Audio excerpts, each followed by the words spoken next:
tidak relearn. Jadi yang perlu ditinggalkan, tinggalkan saja. Jadi semua yang efisien tadi itu. Jadi ini mungkin nggak dengan kemelut yang belum selesai soal pemilu, biar aja itu urusan partai politik kan. Tapi urusan masa lalu ini. Tapi civil society kayak kita ini mendorong Pak SBY, Pak Budiono, this is about your time, membuat your footstep in the Indonesian history, kan begitu ya. Coba ini apa tadi pemilihan pilkada itu tahun berapa? Ada komentar Anda? Ya, saya kira sangat mungkin, Mas ya. Tahun depan kita akan ada sejumlah gitu ya. Nah, jadi bahkan di banyak negara itu juga nggak langsung ya. Saya juga agak khawatir tadi saya ngelempar ke pilkada gitu ya. Tapi mungkin ada di 1-2 pilkada itu dicobain dulu aja, disediakan mesinnya, tapi tidak formally jadi bagian dari hitungannya langsung gitu. Karena pengenalan masyarakat, paralel. Jadi nanti voluntarily aja, orang udah memberikannya secara biasa normal selama ini ke surat suaranya, kemudian silakan coba gitu. Jadi ada proses pengenalan. Di banyak negara begitu juga dulu gitu. Jadi proses pengenalan itu juga penting. Saya nggak tahu, ini mungkin isu yang saya kira terkait ya. Ada persoalan kepercayaan juga. Ini yang agak unik ya. Kepercayaan terhadap penggunaan alat ini, sistem ini. Coba kita jelaskan. Kenapa di Dewan kita saja itu kan ada alat yang tinggal pijit kalau mau pemilihan gitu. Tapi pakai papan tulis. Iya. Satu-satu ditulis, ditaruh maju ke depan gitu ya. Nah itu, jadi ada persoalan. Karena ada kodenya tuh, masukinnya caranya begini, ya, atau masukin tangan kiri. Itu suara untuk siapa gitu ya, kira-kira gitu ya. Nah, jadi saya kira ada persoalan itu juga. Nah oleh karena itu lain persoalan. Oleh karena itu memang ini prosesnya akan agak panjang gitu ya. Tetapi kita harus mulai, tadi Bang Jimli sudah bilang gitu. Nah jadi harus ada pengenalan dulu gitu ya. Kemudian dicobakan di skala yang kecil seperti pilkada begitu. Nah saya kira presiden terpilih sekarang pun gitu ya, seharusnya mau melakukan ini menurut saya. Karena kita udah mengalami pemilu yang tahun ini, apalagi yang kali ini, yang ketiga ada masa reformasi ini, masalahnya cukup banyak. Dan itu sangat terkait karena kita menggunakan cara-cara yang manual ini. Misalnya persoalan sengketa. Keraguan orang akan berangkat dari keraguan orang akan penghitungan yang tidak akurat. Penggunaan elektronik ini itu akan menghilangkan itu. Selain cepat, tetapi juga akurat gitu. Kemudian juga tingkat kesalahan itu invalidity surat suara ya. Tingkat kesalahan itu kan juga satu ukuran keberhasilan kita di dalam satu pemilu. Electronic voting machine itu 0 tingkat kesalahannya. Jadi orang kalau suara tidak sah itu nggak bisa. Bisa 0. Iya, dia akan ada dia sendiri kasih tahu nggak bisa. Jadi dia bisa. coba lagi gitu. Jadi itu tingkat kesalahannya 0. Tapi jangan underestimate, justru ada pihak-pihak yang tidak mau tingkat kesalahan itu 0. Saya kasih contoh di jalan tol. Ini pengalaman benar Pak. Teman saya kebetulan punya perusahaannya. Supaya ada kontrol terhadap benar nggak ini orang bayar, jumlahnya sama yang dilaporkan. Dipasanglah magnetic counter. Tiap hari rusak Pak. Rupanya tiap hari ada yang masukin tusuk gigi, masukin apa, karena dia nggak mau ketahuan bahwa sebetulnya ada selisih antara mobil yang lewat dengan pembayar yang dilaporkan kepada atasannya. Jadi saya ke BPPT harus siap juga bahwa menghadapi orang-orang yang berkepentingan untuk tidak akurat sistemnya. Tetapi kemudian kan itu sesuatu yang hanya sampingan ya. Perkiraan saya ya, Mas Bambang ya, sporadically gitu ya. Tapi sebagian besar saya kira enggak demikian ya. Ya pasti ada yang seperti itu. Betul. Justru itu juga harus diantisipasi kan dengan teknologinya, dengan elektronik. Tidak hanya teknologi, sosialisasinya. Coba begini. Nanti kalau teknologinya itu sudah dipraktekkan, itu juga bisa menginginir, merekayasa, mengubah watak masyarakat dengan sendirinya. Dengan sendirinya.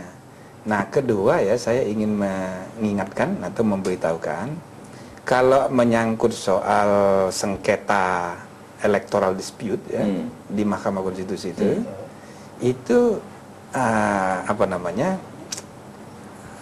elektronik itu, bahan-bahan elektronik itu sudah bisa dijadikan alat bukti. Kalau di pengadilan biasa tidak. Tapi di MK bisa. Kalau di MK itu sudah dengan undang-undang sudah ditentukan bahwa itu bisa menjadi alat bukti. Jadi kalau nanti 2014 itu betul-betul dilaksanakan atau sejak sebelumnya pilkada dianukan, jadi yang tadi dibilang mengenai bukti-bukti elektronik dan sebagainya itu sudah bisa jadi alat bukti. Jadi tidak ada masalah lagi. Di Undang-Undang Informasi dan Transaksi Elektronik juga itu juga sudah, ya. Yang transaksi bisnis sudah bisa jadi alat bukti. Dasar, ya. Jadi tinggal ditambah sedikit juga untuk elektoral. Iya. Nah, elektoral juga sudah. Pak Masan, pertanyaan saya dan kepada teman-teman ini saya bangsa kita yang masih low educated itu sebetulnya lebih mudah dikasih policy of no choice, gitu loh. No choice. No choice itu misalnya gini. Dipaksa gitu. Quote unquote dipaksa. Dulu ini pembantu rumah tangga nih, yang terutama yang dari Jawa nih. Udah makin budayanya berubah, Pak Marjan. Kalau nanti waktu Lebaran, waduh, Doro, badhe wangsul, badhe datang Semarang, sak menika lewat jalan tol yang sebelah mana? Udah pikirannya udah tol, gitu loh. Ini kan karena mereka no choice, dia harus ambil bus atau busway atau kereta api, no choice. Jadi rakyat kita sebenarnya saya tidak yakin yang Anda bilang harus pakai sosialisasi dan macam-macam itu. Malahan sosialisasi kita lihat, yang sosialisasi pasti pelawak-pelawak kan. Sampai-sampai iklannya salah satu KPU Pilpres yang menang ini, iklannya juga yang norak sekali kan. Jadi jangan underestimate. Jadi rakyat kita berikan saja yang no choice. Jadi misalnya you harus memilih pakai begitu. Udah jangan diajak debat-debat ini percaya tidak percaya.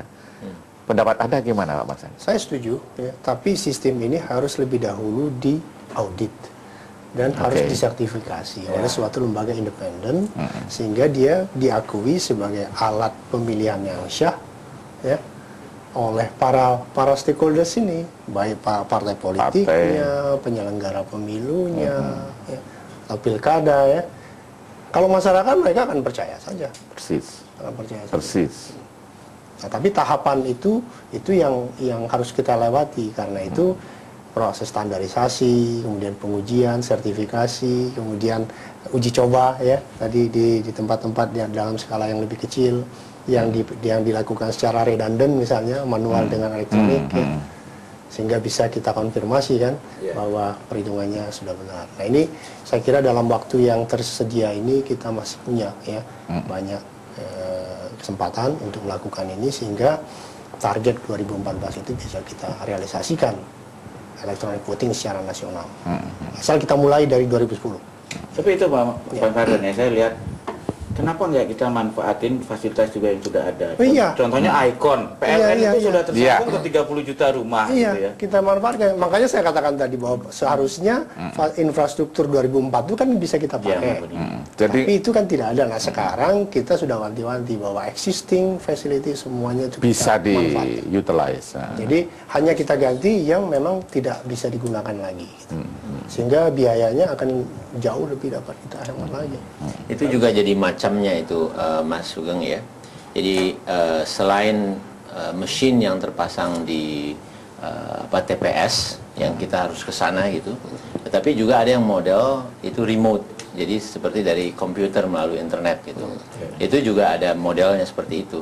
Nah, dengan model-model seperti yang kedua ini, yang remote itu bisa membantu meningkatkan tingkat partisipasi, yang juga sebetulnya ini penting di dalam satu pemilu, memudahkan pemilih. Jadi orang terutama yang handicap misalnya, dia atau orang yang berada di luar daerah pemilihan atau di luar negeri lah, tidak di tempat itu. Nah, itu dengan mudah sebetulnya dia bisa remote voting itu lewat internet. Kalau saya malah lebih gampang lagi kalau mau, ya. Misalnya sekarang itu kan memori udah murah. Kalau kita lihat perusahaan asuransi, kecelakaan tuh bawa kamera elektronik. Saya ngebayangin di TPS-nya